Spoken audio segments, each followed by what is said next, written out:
Hello, world. Hello, world. We're back. You are watching live to Rally Around the Natty, episode 15. They just 15. keep coming. And they said it wouldn't last. They said, well, our immense viewership in the corner of 0 has kept us alive during these trying times. Mm-hmm. But our ratings cannot drop. No, we are. we haven't plateaued, but we can't go any lower. No, we can't. We are skating on the floor. But as always, we want to start off with our monthly charity. Yep. And this has been fun because we haven't been necessarily geared toward collecting money this month. We've been geared toward sharing, which has been significantly more effective. Good. I think we're up to 20 people have shared the link one way or the other. Good for them. I don't know how much income that's generated. Some people are Bengal fans. Some people just seeing it, whatever. They're in for the jersey. So, depending on how the show does, maybe we go that route because I would love to collect money. I'm sure some people have donated, but I'm just as happy when people at least try to spread a good word. Yep. So I'm very happy that that's been going on this month. What it is it's just a GoFundMe link for the families down in Uvalde, Texas. And, keep sharing it. We're halfway through the month. We've already got like 20 shares on it, which the most we ever had in the previous months was like 3 or 4. So y'all are killing it. We're super appreciative, and we just want to keep it going. Yeah. But with that being said, I still haven't made the audio for it. If you want to go ahead and do Bengals Talk, brought to you by Yeah? Buckinghorn? Bucky? Oh, my God. That's why you don't want me doing it. Brimminghorn Guys. Meadery. We promise when you pay us, we'll get it right. Brimminghorn Meadery. We love them. They're fantastic. I've got a couple bottles ordered. I struggle with the meadery. Well, what does meadery? I know there's probably some freaking English term or something. Why meadery? Why not a brewery? It's because it's not beer. What is it? Mead is kind of like a wine.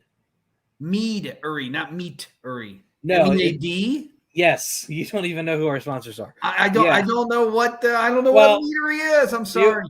To be fair, I don't think you could identify any alcohol. If I took the label off of it, maybe the exception of a beer. If I put a shot of tequila, vodka in front of you, I don't think you would know the difference. Heck you would no. just say this sucks. I've never tasted them. No. Okay. So with that being said, Brimminghorn Bengal Talk. I can get that right. Couple quick ones today. Odell Beckham Jr. I could have went somewhere with that, but I didn't. Odell Beckham Jr. has kind of been in the news. For bad reasons. We don't want him. I don't want him. No. He's not going to be a guest. We want no part of that guy.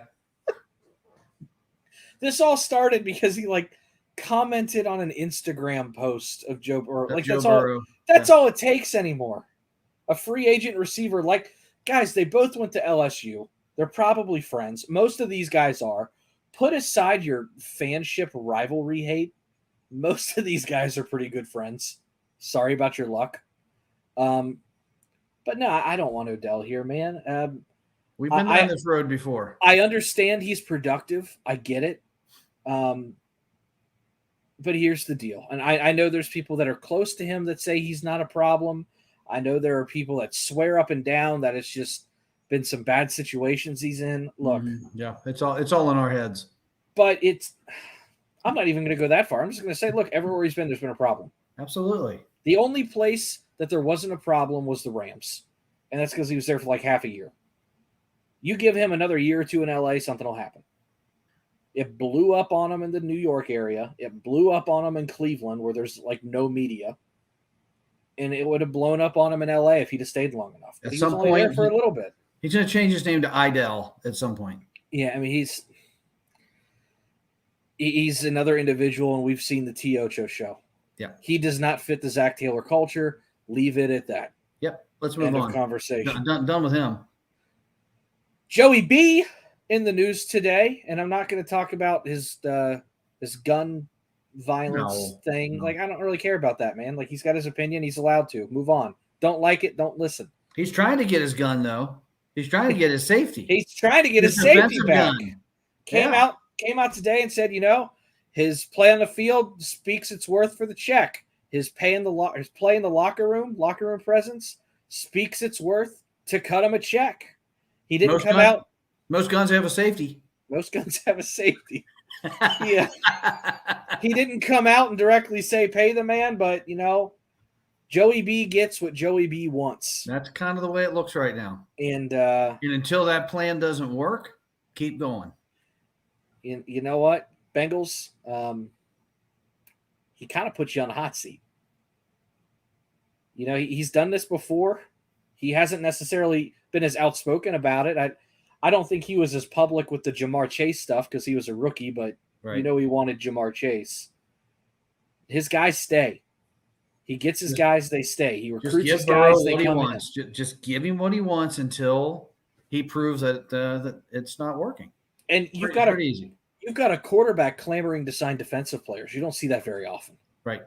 So just make it happen. You now got Joey B coming at you, and I'm going to stick with what I've said before and what I've always said. If it wasn't a distraction before, it is now, because now you're everybody worldwide known Joe Shiesty quarterback is going, hey, guys, pay him. And by the way, we're going on a business trip to Las Vegas. So essentially what he's done is he used this platform to say, hey, Bengals, pay the guy. And now I'm going to go take him on a vacation and say, sign the contract. But Burrow being Burrow, he still wants to stay in shape. He's taking his trainer with him. Yeah, anytime he goes on a vacation, he says he takes his trainer with him. I don't even have a trainer. I signed up for a gym membership last week, and the guys called me twice, and I was supposed to show up today, so oops. I went and got a burrito instead. So, That prioritize. Hey, you know what? It was a long day. It was a stressful day. I needed my burrito. Let's take a moment. Let's have a Zen moment. A Zen moment. Okay. I don't Joe Burrow's our quarterback. Joe Burrow's our freaking quarterback. The Bengals are relevant. They're not, I don't think, a one-trick pony where they have one good year and then they fall into the cesspool again for years and years. I don't think that happens to this team. What, I don't think Joe Burrow lets this happen. You mean you don't think there's a Super Bowl hangover? No. Well, that's a perfect transition. There's nothing to suggest a Super Bowl hangover. This team only got better. In fact, Father, I don't believe in Super Bowl hangovers. I know you don't. We were talking about this earlier, and you were emphatic about that. Let's look at the last 12 Super Bowls. We got to go to the graphic. Yeah, I'm not like Dan Orlovsky where I've got a great graphic, but I can, shaboom. We need to work on your beautification of your spreadsheets. Look, you know what? They get the job done. It's the job done, but it's a little antiquated looking, but I get the point when I look at it. Okay, here are the last 12 Super Bowls. Super Bowl losers. This is what the Super Bowl loser did the next year. Pretty darn good. It looks to me like they averaged 10 wins. Colts 10-6, first place. Steelers 12-4, first place. Patriots 12-4, first place. All playoff appearances. 12-4, 12-4, 10-6. I believe. Look at that. Down the list a little bit. 11-5 and won the Super Bowl. They're averaging 10-6 the next year. As long as your quarterback doesn't get hurt or you lose the next Kyle Shanahan in the process, you're going to be fine. You didn't put a reason why the 19 Rams finished 9-7 and came in third place. Jared Goff. It's the only reason I could find. They retained everybody. Zach Taylor. Zach Taylor. You know what? There it is. Zach Taylor. At some point, people can't argue that. They lost their guy. He's here. We win. Okay. Man, how'd I freaking miss that? Derp. Man, I'm a moron. Well, But hey, point. I mean, I struggle with that one, okay?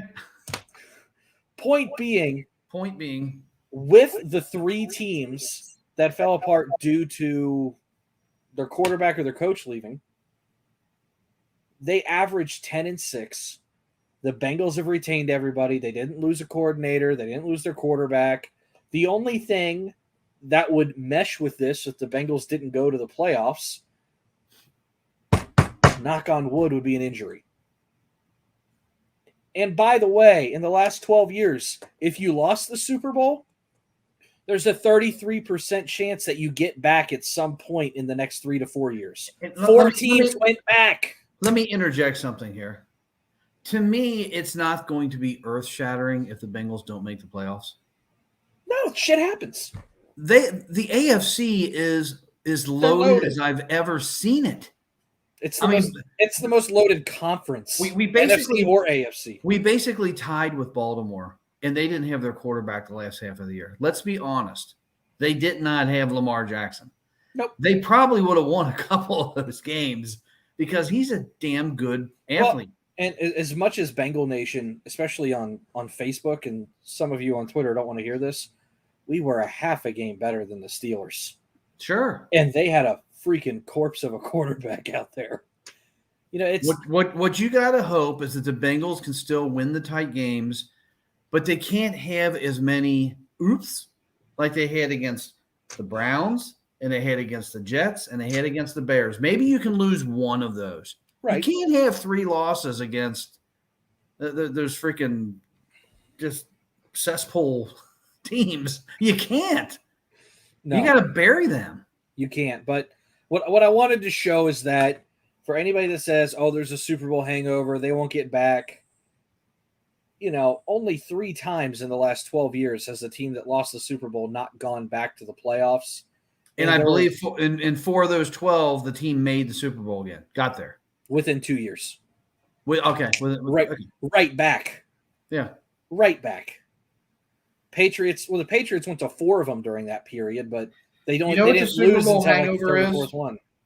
You know what the Super Bowl hangover is? It's more off-season fodder.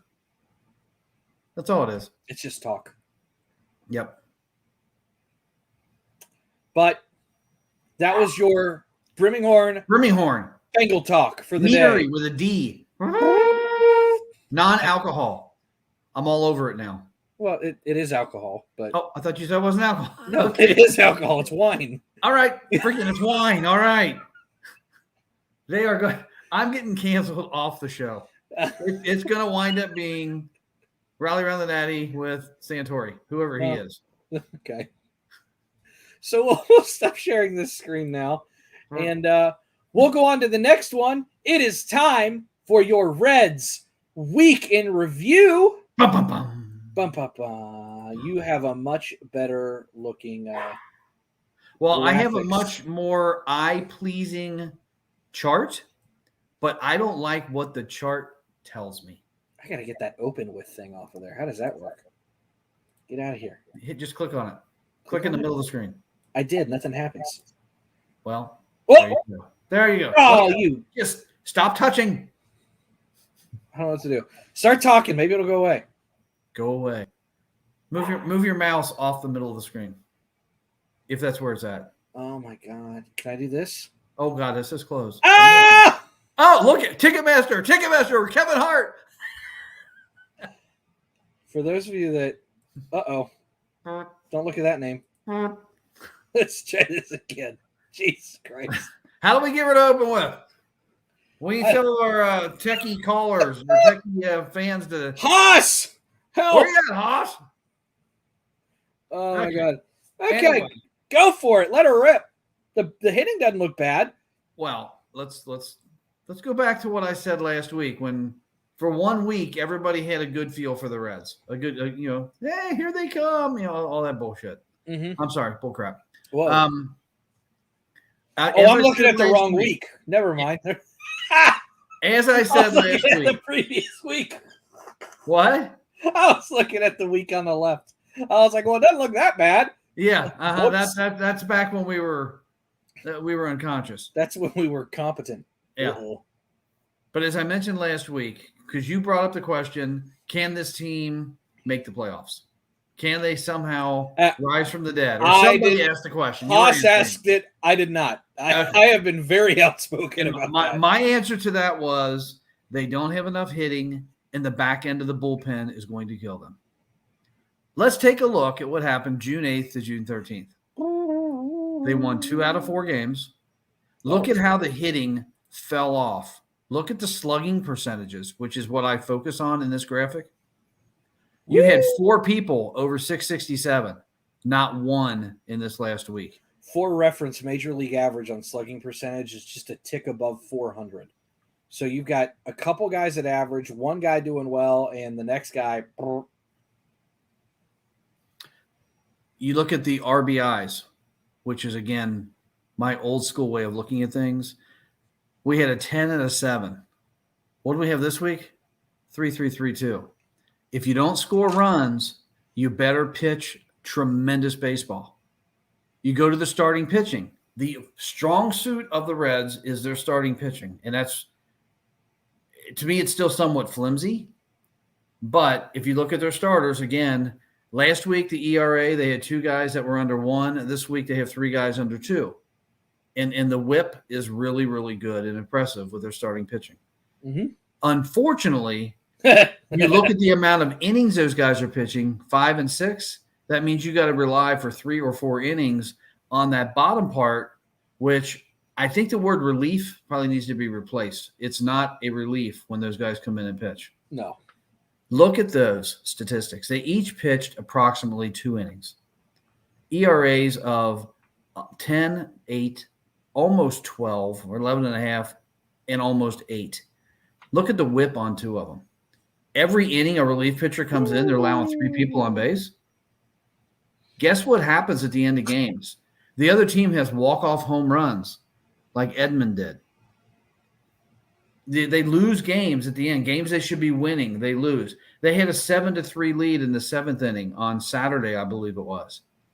Lost that game when they brought in – I don't even have Diaz on the list. Diaz has been a good pitcher, but he threw a tremendous clunker in there. Until they shore up their relief pitching on the back end of this bullpen, nothing else, and their hitting becomes a little more consistent, they're going to be fortunate to wind up the season somewhere around a 400 winning percentage. That's what's going to happen with this team. Well, they're hanging in the 300s right now, and they're not close. And the other, I think they'll get closer to 400 before it's over. The X factor that I don't have on here is Phil Castellini needs to separate himself permanently from this team. He should not be associated with the Reds. I know, he talked and they lost 4 in a row. The guy doesn't belong as a face of this team. Well, Bob Castellini is showing off his son, and his son is nothing but a buffoon.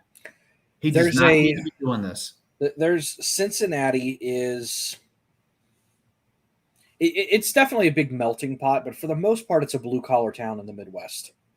Maybe a little bit – like if like blue-collar's here and white-collar's here, it's probably like here, but it's still a blue-collar town.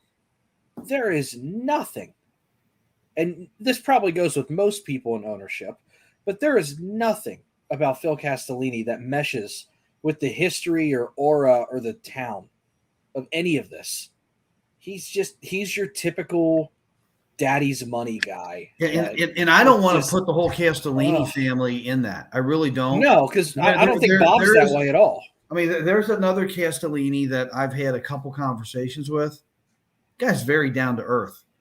So I do not want to put him in the same conversation. No, I don't mind Bob. I know who you're talking about, and he seems like a great guy, but man, Phil's a fucking jackass. Just call it what it is. And it's one of those things where, maybe it's a coincidence, but I believe in smoke and fire. Whenever he shows up, things go bad. Oh yeah. He's like the Odell. That's why I don't even want it associated. Just get rid of it. I have no idea why Bob Castellini allows him to continually put his face out there. I don't know. But I have one conversation I want to have with you, and I think this will maybe calm down some people that get into the sabermetrics versus what we'll call it the old school. I guess I still consider RBIs and home runs a normal stat. When you're looking at things in terms of a team, how about we start putting OPS on here? Because I would venture to say when the OPS is high, the RBIs are high, especially looking at it from a team point of view. Because if you're slugging the ball and they're getting on base, you'll drive in runs. Like, just look at the two sheets here. On the left, you have really high slugging percentages and really high on base percentage and really high RBIs. You're on open. the right. Oh, it went away for just a second. What are you doing? I don't know. What'd you do? I just moved the mouse. It's like on the right, you've still got really good on base percentages. There's nothing wrong with those. They're great. But the slugging percentage dropped and the RBIs dropped. So then you're answering your own question. The slugging percentage is more indicative of the RBIs. And I know you got to get on base to get an RBI. No, I would. You really don't. You can hit the ball over the fence. You can do that. I would just take one of those two off or add another column for OPS, and you'll get a really good feel for everything. We'll add another column.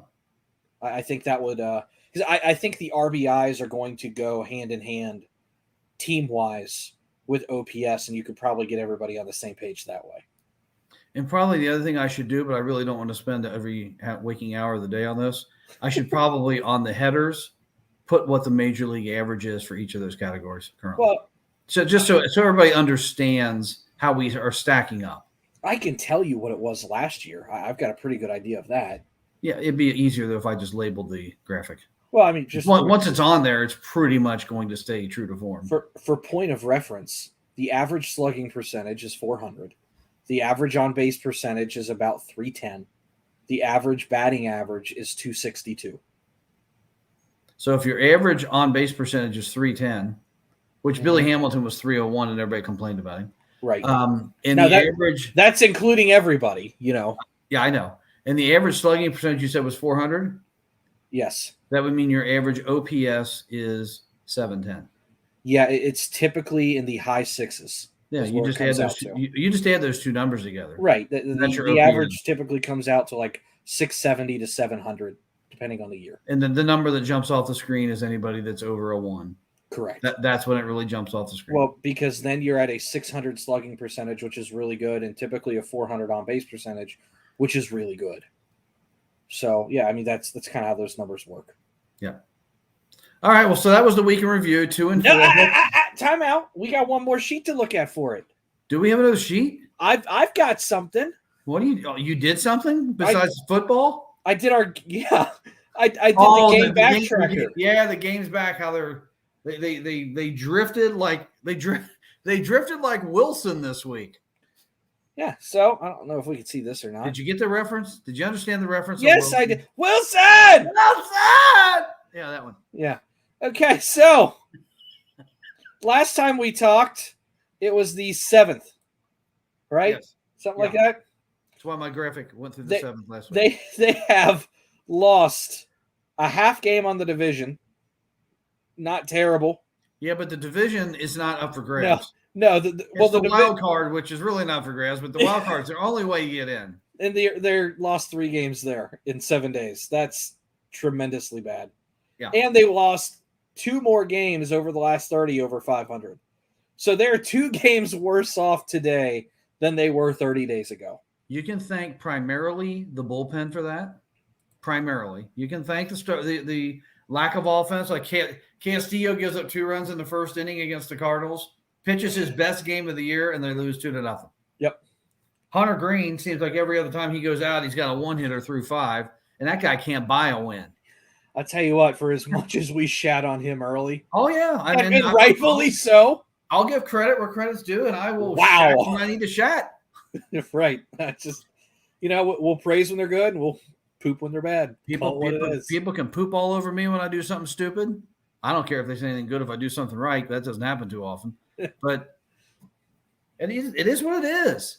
It's sports. It gives us an opportunity to point a finger at somebody and laugh at them when they screw up. Whoa, we got comments. Hello, Haas. On the comments, logged into panicking and hearing Haas. How about them Reds? Well, you just missed it. Or maybe no, hold on. That was 10 minutes ago. He heard it. He got what he wanted. How about them Reds? Ooh. You know what we need to do? Mail him a glizzy. No, I mean, as Batman had the bat signal, we need the Hoss signal to tell him when we're on the air. It'll be a giant wiener in the sky. It'll just be a hot dog. Now, I know you don't watch Bengals and Brews too much, but Dale has some great little graphics that he puts up there. Yeah. And whenever somebody brags, why don't we have graphics? Because I'm lazy. Whenever somebody brags, he puts a silhouette of Clark Harris up there.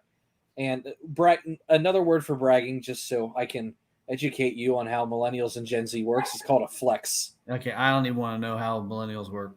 Okay, it's just called flexing on them, right? When you flex on somebody, it's bragging. Just that's what it means. A subtle flex is like, oh yeah, I went to the golf course today and was 4 under par, and I was like, oh, subtle flex. Like, so whenever somebody brags, they pump up this graphic of a silhouette of Clark Harris with a bunch of fireworks going off behind it. So where are you going with who's bragging? Where are you going with that? Well, I'm just telling you what the graphic is and what it means. But what I'm going with it is we can get some graphics for, like, we can have a Haas symbol and it's just a hot dog. Whenever we have a Haas alert, we can like big wiener. It would be like the Batman series where it would say pow and bip and whatever. And we can have it spin and it go right. The old Adam West ones. Yeah, right, exactly. I can't roll my tongue like you guys do. Anywho, that'll probably do it for the Reds Week in Review. We do have one more topic, and I'm glad we're ending with this because I don't really want to. I hate that we keep having to spend time on this asshole, but he keeps popping up in the news every day. 2 more. Hold on 1 second. Shiesty. No. Shiesty. Hey, stop. Hey. No. Joe Burrow would not do that. No. I'm back. She's biting my door. Well, she's hungry. Okay. You ready? Okay. We're good now. Now she's looking at me like, why'd you yell at me? 2 more women came out against Deshaun Watson this week, which the thing that's starting to get tossed around, and I think just makes the most sense, is to place him on the commissioner's exempt list, which is Cleveland's worst case scenario. Are you familiar with how that list works? No, but I my guess is if he's on the exempt list, they don't have to pay him. You are incorrect. Oh my goodness. Well, if they, I mean, where they're totally foobarred no matter what happens, I believe, is probably those picks. Yeah, they can't do anything about that. And there was 3 first-round picks, right? Mm-hmm. They screwed their future up. They mortgaged the entire thing. And they don't have a quarterback. No, because the commissioner's exempt list is essentially administrative paid leave. You do not take up a roster spot. You do not come to work, but you are paid. That will be the jackpot for Deshaun Watson. Why would you reward a guy like that? That's what I don't want him to go that way because you're rewarding him.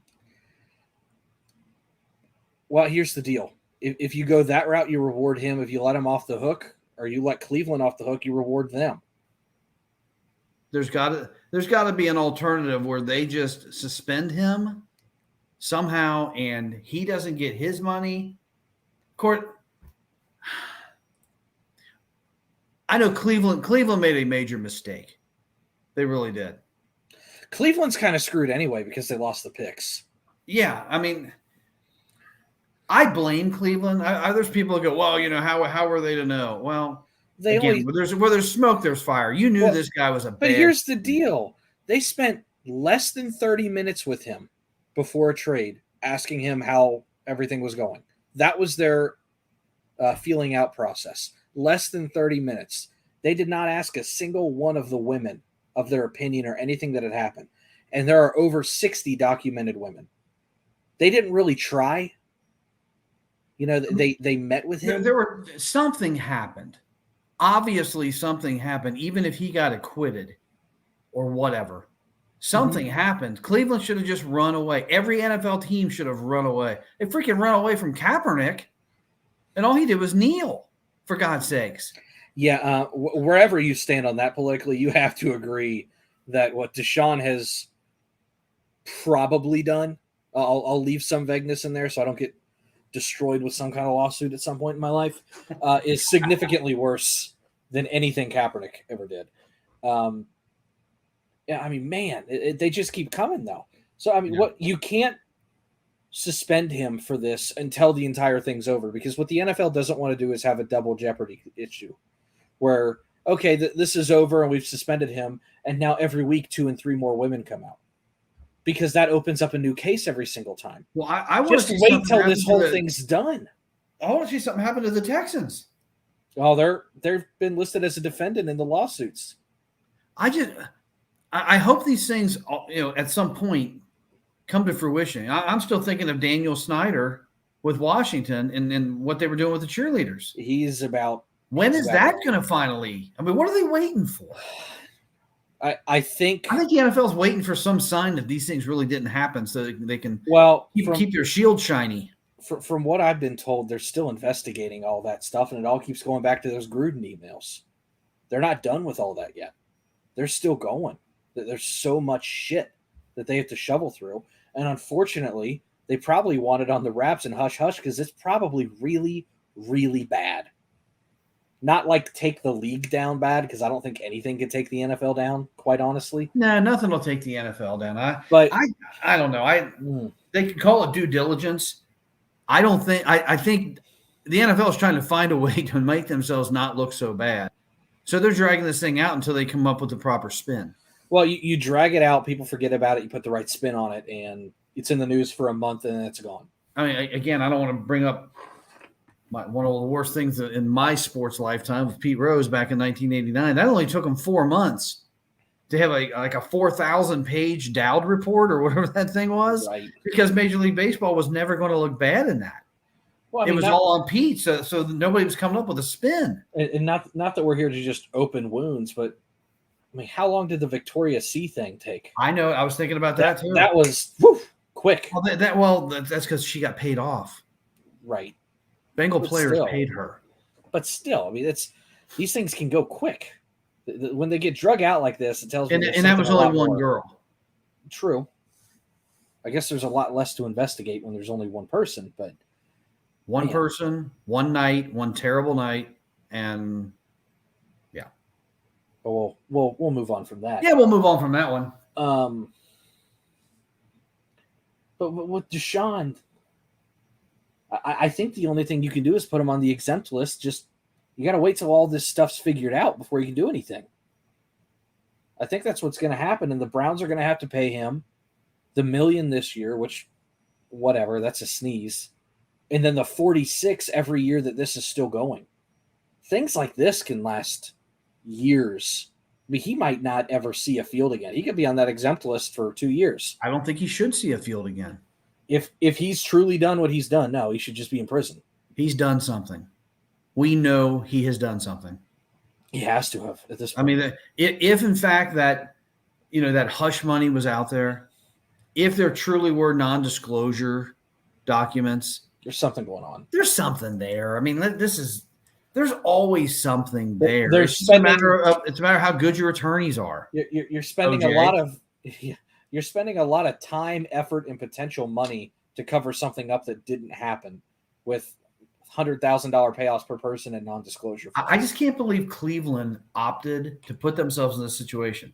This is a million times worse than what Beckham would be coming to the Bengals, and I don't want any part of that. Okay, well, here's the deal. As much as I want to kill Cleveland over this, and I mean kill them by just... I know other teams were pursuing also. Well, hold on. 10 other teams. A third of the league was okay with this. Cleveland was just the one that offered enough money. He'd have gone somewhere else. It shows you how far teams will go in the pursuit to win. And when I was a kid, you can go too far. I remember when I was a kid, I used to say, I look at the Raiders and I look at the Steelers, and I don't care if this guy's a bad guy. I don't care what he does off the field. You mature out of that. The owners obviously aren't maturing out of that, willing to pay this guy a king's ransom, when I think everybody feels like there's definitely something very shady. Very shady. And it's ironic because my entire life I was told that the Bengals were the epitome of the criminal team. Oh, yeah. Here we are. And here we are. We even had And Knock on wood. other than, I mean, the Victoria C thing was horrible. But when you get past that, they were still saying we were the criminal team in like 2005 under Marvin. A bunch of DUIs. Yeah, we had DUIs and you had Chris Henry shooting a gun in the air, which is not good, but it doesn't even compare to what's going on with Deshaun Watson. No. Nothing. It doesn't. So I don't think we need to spend any more time on it. And I agree with Haas. To me, it was a very desperate move on the Cleveland Browns' part. Very desperate because they don't want Baker Mayfield. I really don't understand that. The reason I don't like Baker Mayfield is because I think he's still pretty darn good. He scares me because he can get freaking hot. I know he's erratic and this and that, but the guy was really hurt. He's Andy Dalton with an edge, is what he is. Yes, that's what he is. And Andy Dalton wasn't bad, but the problem with Andy Dalton was he wilted. And I don't know if Baker Mayfield wilts. Baker's just wildly inconsistent. Baker's just wildly inconsistent. He's either a god or nothing. And a lot of it's just if he decides to play with a chip on his shoulder. Right. They make fun of it because there's that like Baker Mayfield cycle that comes out every year, which always makes me laugh, but it's true. Yeah. And, and I used to fall into that with sports too. I mean, how often would I suck at something and then I would go, whether it's the batting cage or, the weight room or whatever, bowling, extra practice, extra reps, get better at something, finally have a good game. I would get a little bit cocky and you'd tell me to shut up. And then I would fall on my face like 2 days later and it was back to square one. It's the same thing. Yeah. I get it. I've lived it. You can't get cocky, but that's who Baker is. He's cocky. Yes, that's who he is. Well, what was the last thing Haas said here? Since nobody didn't record, what's his name? Didn't record it. It didn't happen in many people's eyes. Wish they would use a lie detector test. 24 women. Are lie detectors even admissible? It seems like such an easy thing, but I think it's something that you can beat. I think there's ways of beating a lie detector. You can. Unfortunately, the only time you see a lie detector is on Maury or Springer.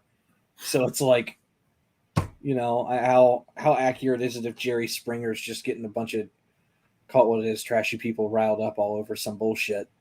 But no, I mean, he does have a point. We weren't there. And it's 24 people. I have a hard time believing 24 people come together to take down one person on something as heinous as that.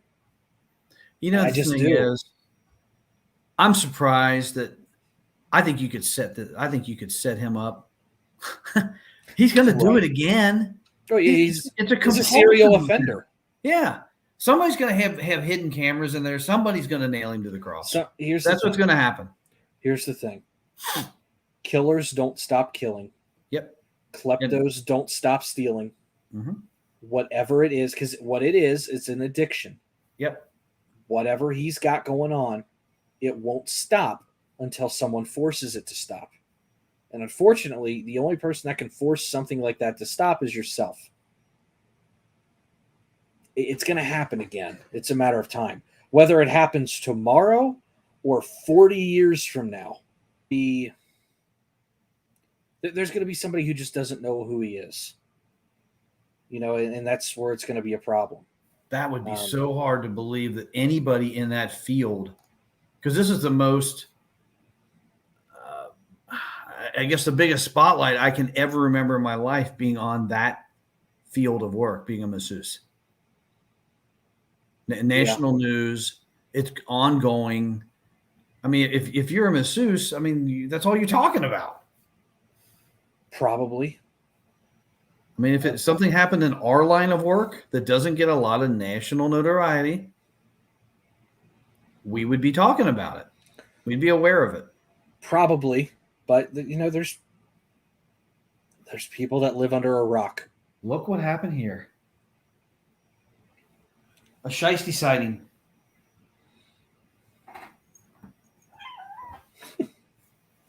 Want to walk on the keyboard? All right. Well, This is Joe. Joe Burrow. I think that should wrap things up for tonight. Yep. And once again, we spent way too much time on that subject. Yeah, but it's just terrible. It's terrible. But thank God he's not a Bengal. Oh, right. I had to turn my stripes in. That might be enough for me. It truly would.